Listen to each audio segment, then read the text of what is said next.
last couple of years, I've really been into the history of Mecklenburg County and Charlotte, and some friends of mine at WFAE kind of turned me on to this. Nate is here with me from One to Some. Hi, good morning. How you doing, Wilson? We did stuff a while back, but that's an off-air conversation. Yeah. It's so good to see you again. So good to see you. Your group, your nonprofit group from One to Some, kind of got started at the elementary school just across the way over here. Yep. Cedar Grove Cemetery here, 1880.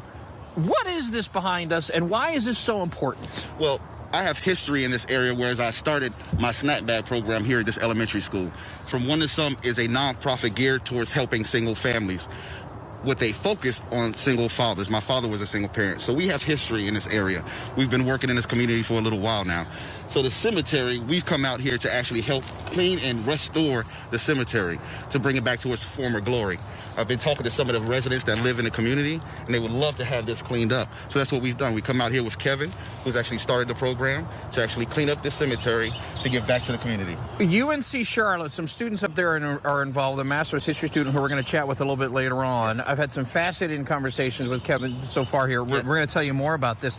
But the history here and what they've been able to find now, it's really just the start. This was at one point in time a 70-acre parcel of land going all the way to Beatty's Ford and across over.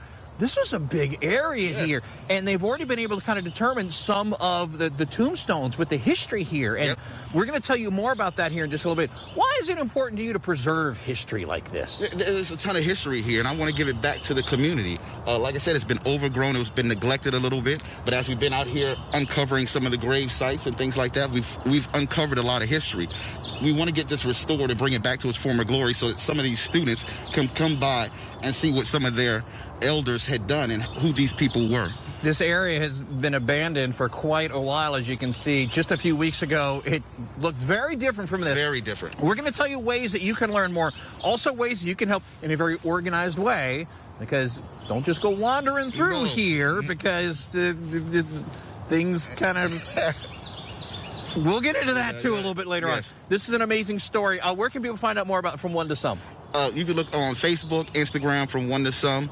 We also have a page, SaveCedarGrove.org. Yeah. You can find out how to monetarily donate or come out and volunteer. We'd love to have you. We're going to have that linked up for you. Save Cedar Grove at WCCBCharlotte.com. I'll be sharing on my social as well. I am fascinated by this story. We're going to give you a lot of details this morning, but what a cool, just interesting piece of Charlotte history that they're bringing back. Again, we're just off of Beatty's Ford Road over here. Save Cedar Grove. Listen, warming up a little bit this morning. Thank goodness for that. We'll tell you the latest on the weather, traffic as well. This is WCCB Charlotte. We'll be back. Thank you, Wilson.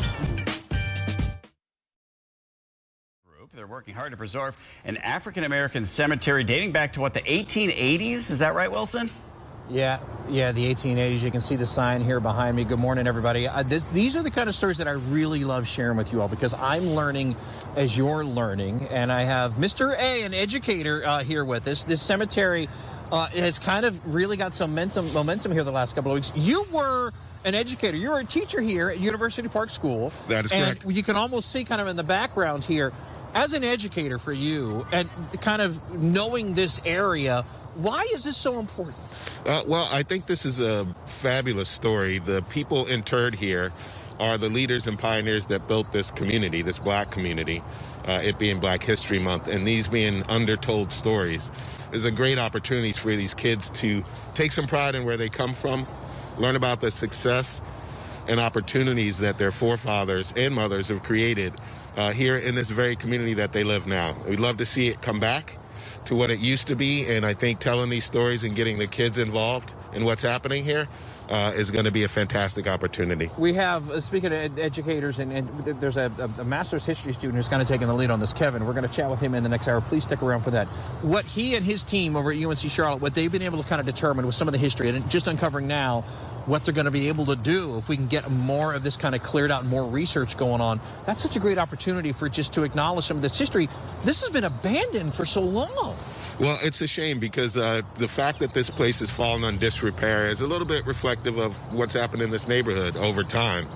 These people were, again, the pioneers that built a lovely, respectful community here in Charlotte, took care of themselves. People interred here were dentists. They fought in World War I, World War II, real American history and real local American history that the kids growing up here need to know about and celebrate. I couldn't say it any better. So with this, we're hoping that more people will be able to help out, to learn more. Don't just come wandering in here, though, because this is a historical area here. We're going to have a link up for you to Save Cedar Grove, okay, at WCCBCharlotte.com. Thanks for what you're doing, and thanks for kind of helping spread the word here and with the educational aspect here. There's a lot that we could learn here. There's so much to learn, and we're raising donations, looking for partners. It's going to take money to build something sustainable. Check us out at SaveCedarGrove.org and join the team. There you go. I love it. Thanks. More details up for you at WCCBCharlotte.com. That's Wilson's World. Hi. Listen, I love mornings like this where I'm learning things and sharing them with you. I heard a couple stories about this. One of my friends over at WFAE kind of gave me a heads up on this. Save Cedar Grove Cemetery is an effort. A lot of people in the community are coming together. My first contact with this was this guy, Kevin. And you're a master's student over there, history, UNC Charlotte. We've got different departments at UNC Charlotte, history, archaeology, all this kind of stuff. How did UNC Charlotte get involved in this? Well, only from my standpoint, as a student, I chose to come out here and meet with a professor who'd originally run across the cemetery. So I looked into it a little bit further and realized before we could go any further into researching the history of the cemetery, we needed to clean it up. Yeah. So our efforts in the last few weeks have really been to get the underbrush cleared out and to see what we're working with. And what we've discovered is an extensive cemetery of probably over 150 graves. This was at one point in time over 70 acres of land altogether right here. In the little bit you've been able to look into from the historic perspective here, what have you been able to find? There's some really prominent names and families involved in this. Yeah, the cemetery was started by 6 individuals who were all very prominent gentlemen in the city, mainly folks that ran and owned a majority of the Brooklyn neighborhood. And a few of them are buried here. But there are some very prominent families from the early 30s, 40s, and 50s that most of their families are interred here. And this has been abandoned for so many years. As a student of history, to kind of get in here and to clean this up, this is important to you. It's really important to the community to bring some of this history back. Absolutely. This is a museum for all intents and purposes. I mean, there's a great deal of history throughout this cemetery that people haven't even been able to see for years. So I think the last time that the cemetery was kept up was in 1972. Yeah. So we're talking about a decades. I know we're just getting going, and we could go on for at least another half hour, I know. What's been the most surprising part of this whole process to you so far? How much the community wants to get this done. I think that's the best part, is that they want to be involved. They just need a little bit of a boost, and they need the city to help, and which they're stepping up. Just a lot of community involvement. I love that the school, I love that Charlotte, shout out to Niner Nation, is involved in this, because you're getting history and archaeology and all of these things involved here, but also working with the community members here. We've been talking with some of the community members this morning. We're going to have we got a lady sitting over in the car over here just a little bit. Just a little bit I've been able to chat with her about some of this history. It's pretty fascinating to learn more and more about this. Yep. It really is some great stuff. Listen, if you'd like to get involved, don't just come walking over here, okay? Because I'm just saying, the ground in certain areas, you don't want to be messing around with stuff, because this is a historical area here. If you'd like to help, though, there's different ways. Go to the website, Cedar Grove Cemetery, Save Cedar Grove. We're going to have that linked up for you later this morning at WCCBCharlotte.com. If you'd like to get involved, reach out to them. They'd love to get you involved. Don't just come walking over here, though, and messing stuff up, okay? For now, hey, we're going to tell you more great stories coming up. We're just off of Davis Ford Road. That's Wilson's World. Back to you in the studio. 8:18. So Wilson live and local with what he's got coming up. Good morning, Wilson. Hey, good morning. We've been talking about saving the cemetery here behind us, Cedar Grove. Maddie Marshall's going to join us here in just a little bit. The little bit that we've been able to chat here about some of this history and what this means to the community, I'm pretty fascinated. We're going to share some of Maddie's story right here and why this is so important. That's coming up on Wilson's World in just a few. This morning in a cemetery that dates back to, as you see on the sign behind him, 1880. Hey, man. Hey, good morning, everybody. Yeah, 1880, this cemetery here behind me. At one point in time, it was 70 acres going all the way across from from where we are right now all the way over to Davies Ford Road. Maddie Marshall is here with me this morning. Thank you so much for coming by this morning. Oh, thank you. I've enjoyed chatting with you the little bit that we've had right here. Thank you. You've been part of this area here, Washington Heights, for years and years. When you saw some people kind of working on this and improving this a little bit, that had to make you feel pretty good because you know a lot of this history here. Yes, I do. A lot of the history here dates back to the 1800s, 1880.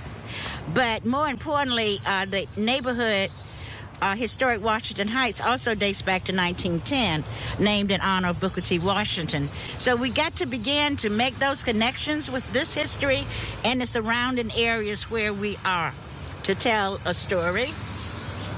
This area here, this cemetery had been abandoned for so many years. The little bit that, and you know, UNC Charlotte's involved. We're getting like real history people and involved, archaeologists involved. The little bit that they've been able to find, there's really some prominent families that were part of this. Yes.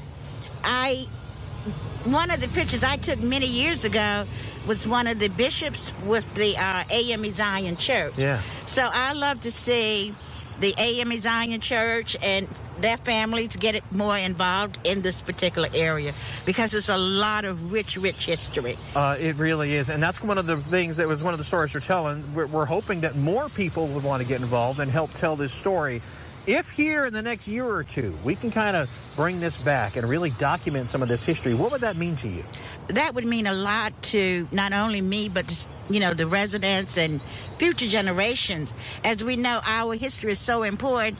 We have to, it's an obligation that we pass it on to the next generation. It's not a luxury. Speaking of that, just across the field here, I only got a couple seconds. Just across the field right over here is University Park Elementary School. Yes. We're seeing we've had some of the teachers come out and speak with us this morning. Good. Seeing the next generation see something like this come back and be brought back and this history celebrated. What is it like for you to see that younger generation learning about this history that's right here in their neighborhood?